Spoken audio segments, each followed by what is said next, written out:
प्रथम अध्याय। प्राचीन समय की बात है कि नैमिषारण्य क्षेत्र में शौनक आदि ऋषियों ने अनेक महर्षियों के साथ 1000 वर्ष पर्यंत चलने वाले यज्ञ को प्रारंभ किया था, जिससे उन्हें स्वर्ग की प्राप्ति हो सके। उस क्षेत्र में सूत जी भी आए। तब ऋषियों ने उनका बहुत आदर सत्कार किया, क्योंकि सूत जी पौराणिक कथाएं कहने में सिद्धहस्त थे और उन्होंने विभिन्न रूपों से अनुभव प्राप्त किया हुआ था। ये जानकर उपस्थित ऋषियों ने सूत जी से कहा, आप हमें इस सृष्टि, भगवान, यमलोक तथा अन्य शुभाशुभ कर्मों के संयोग से मनुष्य किस रूप को प्राप्त होता है, यह बताने की कृपा करें। सूत जी बोले, इस सृष्टि के कर्ता नारायण विष्णु हैं। वो ही नारायण विष्णु जल में रहने के कारण नारायण हैं, लक्ष्मी के पति हैं और उन्होंने अनेक अवतार धारण करके पृथ्वी पर अधर्म का नाश किया है और पृथ्वी की रक्षा की है। उन्होंने राम का अवतार धारण करके लंका के राजा रावण से ऋषि मुनियों का उद्धार किया। उन्होंने नरसिंह रूप का अवतार धारण करके हिरण्यकश्यप का उद्धार किया।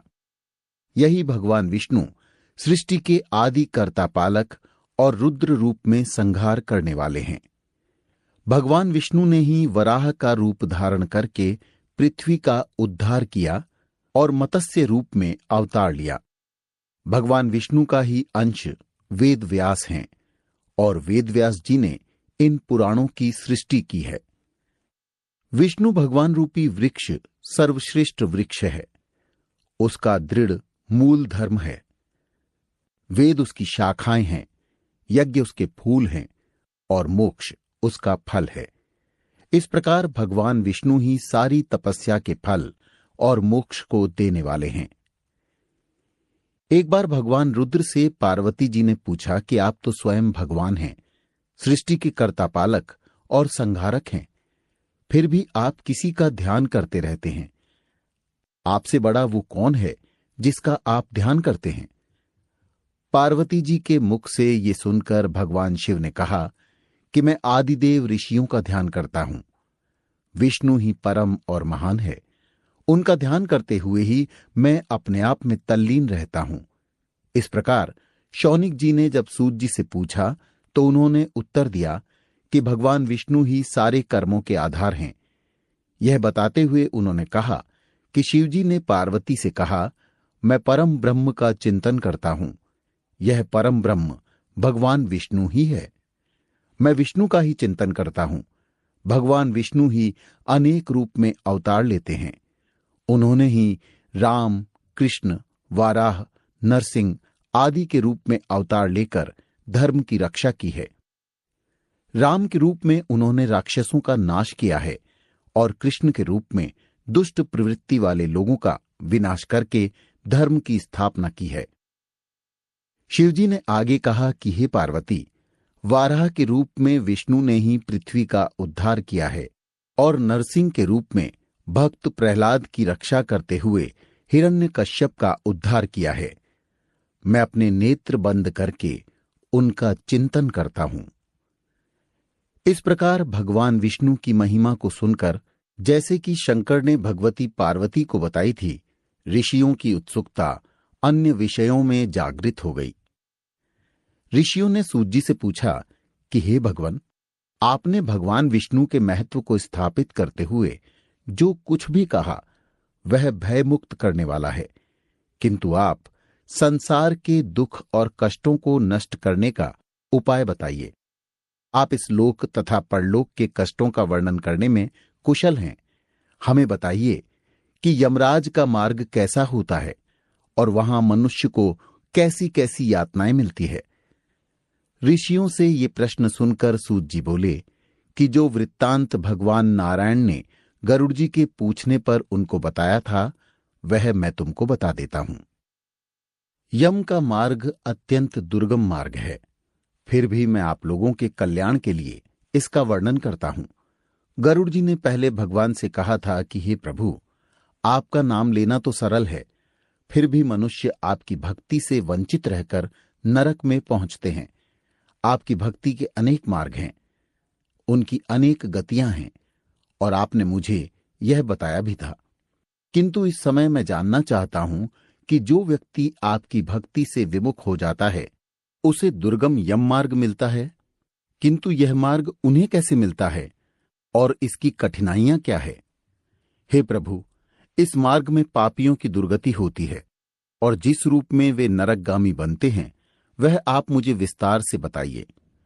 गरुड़ जी की प्रार्थना पर भगवान विष्णु उनसे बोले, हे गरुड़, तुम्हारे पूछने पर मैं यम मार्ग का वर्णन करता हूं, क्योंकि इस मार्ग से ही होकर पापी यमलोक जाते हैं। यह वर्णन अत्यंत भयंकर है। जो अपने को सम्मानित मानकर उग्र रहते हैं और धन तथा मर्यादा के गर्व से युक्त हैं तथा राक्षसी भाव को प्राप्त होकर दैवी शक्ति रूपी संपत्ति से हीन होते हैं, जो काम तथा भोग में लीन रहते हैं, जिनका मन मोह मायाजाल में फंसा हुआ है, वे अपवित्र नरक में गिरते हैं। जो मनुष्य दान देते हैं वे मोक्ष प्राप्त करते हैं। जो लोग दुष्ट और पापी हैं वे दुख पूर्वक यम की यातना सहते हुए यमलोक जाते हैं। पापियों को इस संसार के दुख जैसे मिलते हैं, उन दुखों को भोगने के पश्चात जैसी उनकी मृत्यु होती है और वे जैसा कष्ट पाते हैं, उसका वर्णन तुमसे करता हूं। सुनो। मनुष्य संसार में जन्म लेकर अपने पूर्व जन्म के संचित किए हुए पुण्य और पाप के कारण अच्छे बुरे फल को भोगता है। शेष अशुभ कर्मों के संयोग से शरीर में कोई भी रोग हो जाता है। रोग और विपत्ति से युक्त वह प्राणी जीवन की आशा से उत्कंठित होता रहता है। युवावस्था में संवेदनाहीन यह प्राणी स्त्री और पुत्रों से सेवित होने पर भी बलवान सर्प के द्वारा काल के रूप में एकाएक भयभीत होता है और उसके सिर पर काल आ पहुंचता है। वह वृद्धावस्था के कारण रूपहीन होकर घर में मृतक के समान रहता है। वह गृहस्वामी द्वारा अपमान युक्त आहार को कुत्ते के समान भोजन करता है। रोग और मंदाग्नि के कारण आहार कम हो जाता है और चलने फिरने की शक्ति घट जाती है। वह चेष्टाहीन हो जाता है। जब कफ से स्वर नलियां रुक जाती हैं, आवागमन में कष्ट होता है। खांसी और श्वास के वेग के कारण उसके कंठ से घुरघुर शब्द होने लगता है। तब वह चेतनाहीन रहने के कारण चारपाई पर पड़ा हुआ सोचता है और बंधु वर्ग से घिरा हुआ होने के कारण प्राणी मृत्यु के सन्निकट आता रहता है, बुलाने से भी नहीं बोलता है। इस प्रकार हमेशा कुटुंब के पालन पोषण में जिसकी आत्मा लगी रहती है, उस परिवार के प्रेम की वेदना से रोता हुआ वह प्राणी परिवार के बीच में मर जाता है।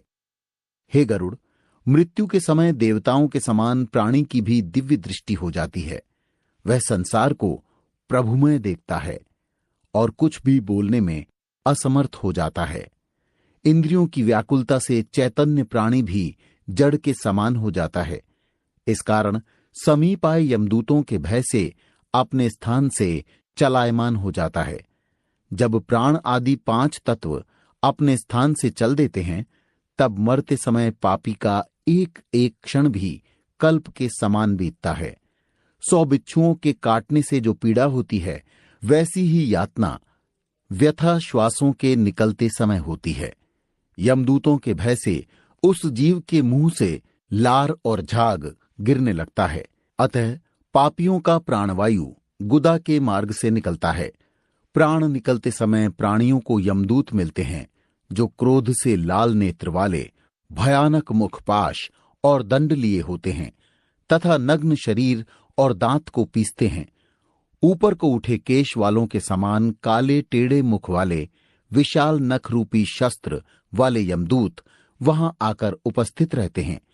उन दूतों को देखकर भय से वह प्राणी मल मूत्र का त्याग करने लगता है। इस अवस्था में हाय हाय करता हुआ जीव शरीर से निकलकर अंगूठे के समान शरीर को धारण करता है और मोहवश अपने घर को देखता है। उसी समय यमदूतों द्वारा पकड़ा जाता है। उस अंगुष्ठ मात्र शरीर को यातना रूपी शरीर से ढककर गले में रस्सी बांधकर यमदूत इस प्रकार ले जाते हैं, जैसे अपराधी पुरुष को राजा के सिपाही पकड़कर ले जाते हैं। वे यमदूत इस प्रकार उस जीव को ले जाते हुए मार्ग में धमकी देते हैं तथा नरकों के भयानक दुखों का वर्णन बार बार करते जाते हैं। वे दूत कहते हैं, अरे दुष्टात्मा, तू शीघ्र चल, तुझे यमलोक जाना है और कुंभी पाक आदि नरकों का उपभोग करना है, अतः तू देर मत कर। यमदूतों की ऐसी वाणी को सुनता हुआ तथा अपने बंधु वर्गों के विलाप को सुनता हुआ वह जीव हाय हाय करता है। यमदूत उसे प्रताड़ना और कष्ट देते हैं। उन यमदूतों के धमकाने से उसका हृदय विदीर्ण हो जाता है। वह प्राणी भय से कांपता है और अपने पापों का स्मरण करता हुआ यम मार्ग से जाता है। यम मार्ग में कुत्तों से कटवाया जाता है। जब मार्ग में भूख और प्यास से पीड़ित होता है, सूर्य के तेज और हवा की प्रबलता से तप्त बालू में चलना पड़ता है। छाया और विश्राम रहित मार्ग में चलने से असमर्थ हो जाता है, तब उस जीव को कोड़ों से मारकर यमदूत घसीटते हैं। ऐसे कठिन मार्ग में चलने से वह थक कर गिरता है, मूर्छा खाता है तथा फिर उठता है। इस प्रकार वह जीव अंधकारमय यमलोक में पहुंचाया जाता है। वह जीव 3 अथवा 2 मुहूर्त में यमलोक में पहुंचाया जाता है। वे यमदूत उसको घोर नरक की यातना देते हैं और उसके पापों का फल देते हैं। यमलोक में पहुंचकर वह जीव यमराज के दर्शन तथा 1 मुहूर्त में घोर नरकों की यातना को देखकर यमराज की आज्ञा से फिर मनुष्य लोक में आता है। यहां आने पर जीव पुनः अपने पूर्व शरीर में प्रवेश करने की इच्छा करता है, परंतु यमदूत उसे पाश से बांधे रखते हैं। इस कारण वह सुख सुधा तृषा के दुस्सह दुख को सहता और विकल होकर रोता है। तब मृत्यु के स्थान पर पुत्रों द्वारा दिए गए पिंड को और मरने के समय दिए हुए दान को ही वह जीव खाता है। तब भी उस पापी जीव की तृप्ति नहीं होती। उसके पुत्रों द्वारा दिए हुए दान, श्रद्धा और जलांजलि से पापी रूप के कारण तृप्ति नहीं होती। इसी से पिंडदान देने पर भी वे भूख से और भी व्याकुल हो जाता है। जिनका पिंडदान नहीं होता, वे कल्प भर प्रेत योनि में रहकर निर्जन वन में दुख पूर्वक भ्रमण करते हैं। बिना भोग कर्म का भय करोड़ों कल्प तक भी नहीं होता है और बिना यम की यातना भोगे जीवों को मनुष्य का जन्म भी नहीं मिलता है और उन्हें अन्य योनियों में भटकना होता है। हे गरुड़, उस पिंड के प्रतिदिन 4 भाग होते हैं। उनमें से 2 भाग पंचभूतों के लिए होते हैं, जिनसे देह की पुष्टि होती है। तीसरा भाग यमदूतों को मिलता है और चौथा भाग उस प्रेत को खाने के लिए मिलता है। इस प्रकार प्रेत को 9 दिन तक का पिंडदान खाने के लिए मिलता है। 10वें दिन के पिंडदान से प्रेत का शरीर निर्मित होता है और चलने में सामर्थ्य होती है। हे पक्षियों में श्रेष्ठ, पूर्व शरीर के जल जाने या नष्ट हो जाने पर पुत्र द्वारा दिए हुए पिंडों से फिर भी उस जीव को देह मिलता है। वह जीवन हाथ भर का शरीर पाकर यमलोक मार्ग में अपने शुभ अशुभ कर्मों को भोगता है। अब मैं 10 दिन के दिए पिंड से जिस प्रकार शरीर बनता है उसे कहता हूं। प्रथम दिन के पिंड से सिर, दूसरे दिन के पिंड से गर्दन और कंधा, तीसरे दिन के पिंड से हृदय बनता है, चौथे दिन के पिंड से पीठ, 5वें दिन के पिंड से नाभि उत्पन्न होती है, 6ठे दिन के पिंड से कमर, गुदा, लिंग, भग और मांस के पिंड आदि बनते हैं, 7वें दिन के पिंड से हड्डी आदि बन जाती है और 8वें 9वें दिन के 2 पिंडों से जंघा और पैर उत्पन्न होते हैं। 10वें दिन के पिंड से उस देह में सुख सुधा तृषा की उत्पत्ति होती है। पिंड से उत्पन्न शरीर का आश्रय लेकर भूख प्यास से पीड़ित प्रेत 11वें और 12वें दिन के श्राद्ध को 2 दिन में भोजन करता है। 13वें दिन यमदूतों से बंधा वह जीव बंधे हुए बंदर के समान अकेला संसार में आता है। हे गरुड़, वैतरणी को छोड़कर केवल यमलोक 86,000 योजन विस्तीर्ण है। अब इस जीवन की प्रतिदिन 24 घंटों में क्रमशः 247 योजन यमदूतों के संग निरंतर चलना पड़ता है। चलने वाले इस मार्ग के अंत में 16 ग्राम पड़ते हैं। उनको लांघकर तब धर्मराज के नगर में वह पापी जीव पहुंचता है। उन नगरों के नाम ये हैं: सौम्यपुर, सौरीपुर, नगेंद्र भवन, गंधर्व, शैलागम, क्रौंच, क्रूरपुर, विचित्र भवन, दुखद, नाना क्रंदपुर, सुतप्त भवन, रौद्रनगर, पयोवर्षण, शीतादय, बहुभीति। इनके आगे यमपुर है। यम के पाश अर्थात बंधन में बंधा हुआ वह पापी जीव मार्ग में रोता हुआ अपने घर को छोड़कर यमलोक को जाता है। यमलोक को जाने वाला मनुष्य अनेक कष्टों को सहन करता हुआ पीड़ित होता रहता है। उसकी पीड़ा का अंत नहीं होता। वह अपने कर्मों के विषय में चिंतन करता हुआ अनेक दुख भोगता है। इस पर भी यदि वह दोबारा जन्म प्राप्त करता है, तब उसी प्रकार भगवान को भूलकर कर्म करता है। द्वितीय अध्याय।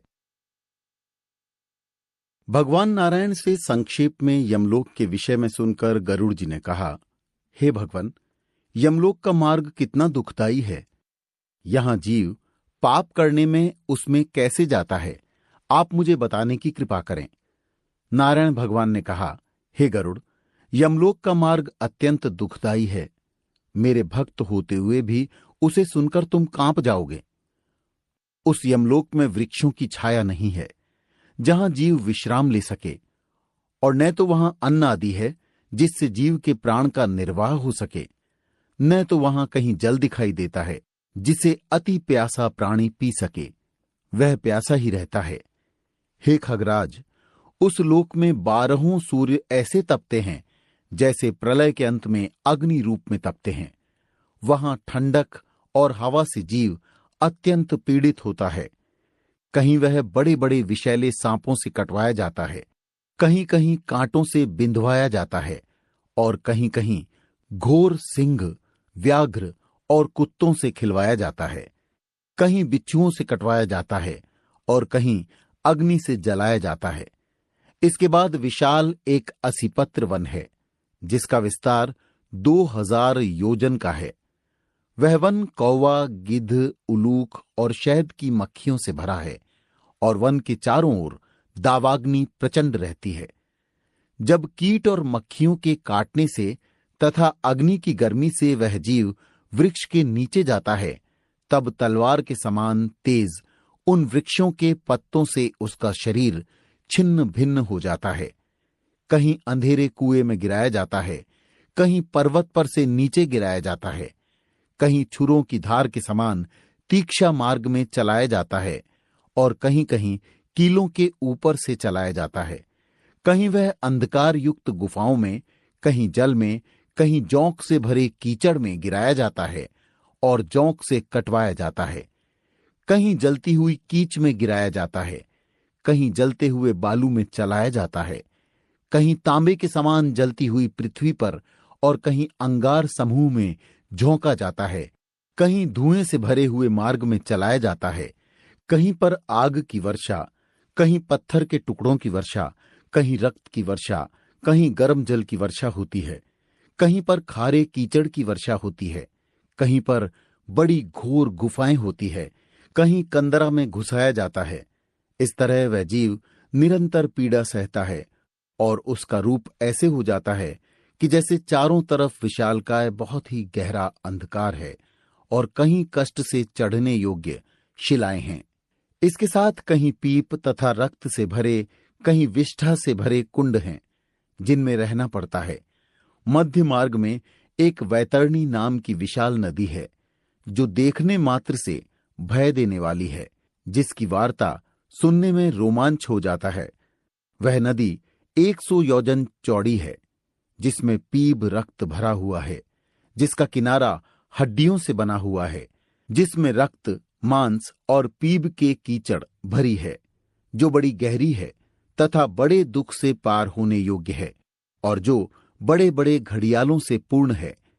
इसमें मांस खाने वाले सैकड़ों प्रकार के पक्षियों का निवास है। यह नदी पापियों के लिए कठिनता से पार होने वाली है। हे गरुड़, जैसे आग की ज्वाला से उबलकर कढ़ा में घी खौलता है, उसी प्रकार पापी को आता देखकर उस नदी का जल खौलता है, और वह नदी चारों ओर सुई के समान मुख वाले कीड़ों से युक्त है। वज्र के समान चोंच वाले गिद्ध और कौओं से वह नदी भरी है, और भाज्य, घड़ियाल, मगर, झोंक, कछुआ और मांस भक्षक जलचरों से भी वह भरी हुई है। उस नदी में छोड़ा गया पापी जीव भयानक रूप से रोता है। हे भाई, हे पुत्र, हे पिता आदि शब्द बार बार पुकारता है। जब वह पापी जीव भूख प्यास से पीड़ित होता है, तब वहीं रुधिर और मांस पीने और खाने को मिलता है। वह नदी रक्तपूर्ण तथा फेन से युक्त है। महाघोर गरजती हुई भयदायक उस नदी को देखने मात्र से वह पापी मनुष्य मूर्छित हो जाता है। उसमें अनेक प्रकार के सर्प और बिच्छू भरे हैं। उसमें गिरे हुए प्राणी की रक्षा करने वाला कोई नहीं रहता। वह पापी जीव नदी के सैकड़ों हजारों भंवरों में पड़कर नीचे पाताल को जाता है, फिर क्षण में ऊपर आता है। इस तरह वह सर्वदा चलायमान रहता है। हे गरुड़, पापी जीवों के पतन के लिए ही यह नदी बनाई गई है। ऐसी कठोर और अत्यंत दुख को देने वाली नदी का आर पार भी नहीं दिखाई देता है। इस प्रकार यम के मार्ग में अनेक प्रकार के दुखों को भोगते हुए रोता चिल्लाता हुआ प्राणी यमलोक को जाता है। किसी को फांसी में बांधकर, किसी को अंकुशों से छीनकर, किसी को शस्त्रों से छेदते हुए यमदूत पापियों को यमलोक ले जाते हैं। यह यमलोक अत्यंत कष्टदायक है। यमदूत किसी की नाक में डोरी डालकर ले जाते हैं, किसी की कान में डोरी डालकर, किसी को कालपाश में बांधकर, किसी को कौओं की तरह खींचते हुए पापियों को यमलोक ले जाते हैं। हाथ, गर्दन, पैर में श्रृंखला बांधकर और उन पर लोहे का भार लादकर उनको रास्ते में चलने के लिए कहते हैं। वहां पर भयानक यमदूत मुदगर से मारते हैं और वह पापी और दुखी जीव मुंह से खून गिराता है और फिर उसी को खाता है। फिर अपने किए हुए कर्मों को सोचता तथा ग्लानि करता हुआ अनेक प्रकार के दुखों को भोगता हुआ यमलोक को जाता है। वह अज्ञानी यम मार्ग में जाता हुआ हाँ पुत्र, हाँ पौत्र कहकर विलाप करता हुआ दुखी होता है। वह मन में सोचता है कि बड़े पुण्य से मनुष्य का जन्म मिला, उसको पाकर मैंने कुछ भी धर्म नहीं किया, न तो कुछ दान किया, न अग्नि में हवन किया, तपस्या भी नहीं की और न देवताओं का पूजन किया, न विधिपूर्वक तीर्थों की सेवा की। इसी से हे शरीर अपने किए कर्मों के फल को भोगो। न ब्राह्मणों का पूजन किया, न गंगा मान किया, न साधुओं की सेवा की और न कभी परोपकार किया। इसलिए हे देहिन, अपने किए कर्मों के फल को भोगो। पशु पक्षियों तथा मनुष्यों के हित के लिए न निर्जल देश में जलाशय बनवाया, न गाय ब्राह्मणों की जीविका के लिए कुछ दान दिया। इससे हे आत्म, अपने किए कर्मों के फल को भोगो। न नित्य रूप से अन्न दान किया, न गायों को कभी पर्याप्त तृण आदि दिया है, न वेद शास्त्र के अर्थों पर श्रद्धा की है, न कभी पुराणों को सुना है और न तो कभी कथावाचक व्यास का पूजन किया है। इससे हे देहिन, अपने किए कर्मों के फल को भोगो। मैंने अपने स्वामी की आज्ञा का न कभी पालन किया, न अपना पतिव्रत धर्म पालन किया, न कभी बड़ों का आदर सत्कार तथा सेवा की। इसलिए हे शरीरी, अपने किए कर्मों को भोगो। स्त्रियों का परम धर्म पति की सेवा करना ही है। यह जानते हुए भी जिस स्त्री ने पति की सेवा नहीं की, पति के मरने पर सती भी नहीं हुई, विधवा होने पर तपस्या नहीं की, इसलिए अपने कर्मों का फल प्राप्त करो। मैंने अपने पूर्व कर्मों द्वारा अत्यंत दुखदायी नारी शरीर पाया। उससे न तो मासोपवास, न तो चांद्रायण व्रत ही किया और न नियमों के द्वारा उस शरीर को सार्थक किया। इस प्रकार स्त्री पुरुष जीव अनेक प्रकार से विलाप करता हुआ अपने पहले कर्मों को स्मरण करता है और शरीर की याद करता हुआ उसके विषय में सोचता है और तब इस तरह यम के मार्ग में जाता है। इसके आगे भगवान नारायण ने गरुड़ जी से कहा, मनुष्य प्रेत रूपी जीव के समान वायु के समान 17 दिन तक चलता है। 18वें दिन वह सौम्यपुर नामक नगर में पहुंचता है। वहां पर बड़े बड़े प्रेतों के गण रहते हैं। यहां एक सुंदर वट वृक्ष भी है और एक नदी है। इस नदी का नाम पुष्प भद्रा है। जीव यहां पर यमदूतों के साथ निवास करता है और अपने सब तीर्थों और स्त्री पुरुष पुत्र आदि को याद करता हुआ दुख प्राप्त करता है। यहां पर मनुष्य मित्र आदि की चिंता करता है तो उस समय यमदूत उससे पूछते हैं कि अब तुम्हारे मित्र और साथी कहां गए? अब तो अपने किए हुए कर्मों का फल ही भोगना है। अपने कर्मों का फल भोगते हुए काल के द्वारा निर्धारित मार्ग पर चलो। यम के दूत इस प्रकार कहते हैं कि तुम हमारे बल को नहीं जानते। तूने कभी ऐसा प्रयत्न ही नहीं किया जिससे तेरी यम मार्ग से यात्रा न हो, अर्थात तूने अपने जीवन में पुण्यों का संचय नहीं किया जिससे नरक यातना न झेलनी पड़े। अब तो निश्चित है कि तुझे यमलोक में चलना है। सामान्य बालक भी यमलोक को जानता है।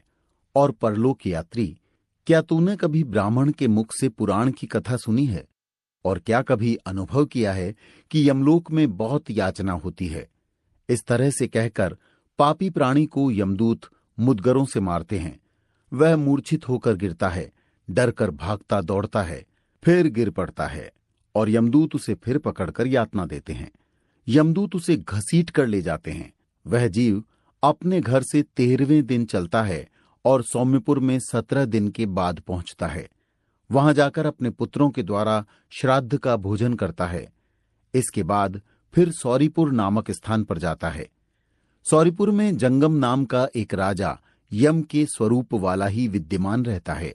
उसको देखकर जीव भयभीत हो जाता है और वहीं विश्राम करता है। इसके उपरांत 3 पक्ष के श्राद्ध में वहां पहुंचकर प्रदत्त अन्न जल का भोजन करता है। यह उपनगर इसके उपरांत उसके द्वारा पार किया जाता है।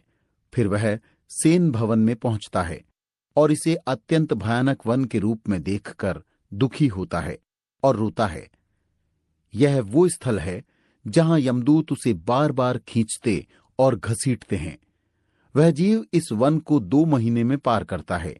यहीं पर वह अपने घर वालों के दिए हुए द्विमासिक श्राद्ध का अन्न भोजन प्राप्त करता है और खा पीकर फिर यमदूतों के साथ आगे चल देता है। 3 महीने में वह जीव का प्रेत गंधर्व पत्तनपुर पहुंचकर पिंड का वह भोजन करता है जो उसके परिवार वालों द्वारा दिया जाता है। 4थे महीने में शैलपुर नाम के नगर में पहुंचता है और वहां पर वह प्रेत पत्थरों की वर्षा से बहुत दुखी होता है, क्योंकि उसके ऊपर पत्थर ही पत्थर गिरते हैं। और फिर उसके बाद वह 4थे मास के पिंड को खाकर थोड़ा बहुत सुख प्राप्त करता है। उसके बाद वहां से जाकर वह 5वें महीने में क्रौंचपुर में पहुंचता है। वहां क्रौंचपुर में स्थित 5वें महीने में श्राद्ध खाता है और उसके बाद क्रूरपुर नामक स्थान में पहुंचता है। इस क्रूरपुर में अनेक कठोर प्राणी रहते हैं। जब जीवप्रेत इनके बीच में पहुंचता है तो 5 महीने के बाद 15 दिन व्यतीत होने पर अन्न जल खाता है और फिर वहीं रुकता है। थोड़ी देर रुकने के बाद वह फिर यमदूतों के साथ आगे बढ़ जाता है। थोड़ी देर के बाद फिर से यमदूत उसे ताड़ना प्रताड़ना प्रारंभ कर देते हैं। यमदूत उसे बुरी तरह घसीटते हैं और इस तरह घसीटा जाकर वह फिर उस नगर से आगे चलता है। यहां से आगे जाने के बाद जीव चित्रभवन नाम के नगर में पहुंचता है। इस चित्रभवन स्थान पर यमराज का छोटा भाई विचित्र नाम का यमराज राज्य करता है। यह विचित्र बड़े शरीर वाला है और बहुत भयानक लगता है। जब जीव इसे देखता है तो बहुत घबराता है और उसे देखकर भागना चाहता है, लेकिन वह परवश हो जाता है। इसके बाद वह वैतरणी नदी के किनारे पहुंचता है। यहां पर वैतरणी नदी को पार कराने के लिए अनेक मल्लाह खड़े होते हैं। ये मल्लाह जीव से आकर बात करते हैं और कहते हैं कि हम वैतरणी नदी को पार कराने वाले हैं। पास में ही नौका है। यदि तुमने अपने जीवन में पुण्य किए हों तो तुम इस नौका पर आकर बैठ जाओ, यदि नहीं तो हम कुछ नहीं कर सकते।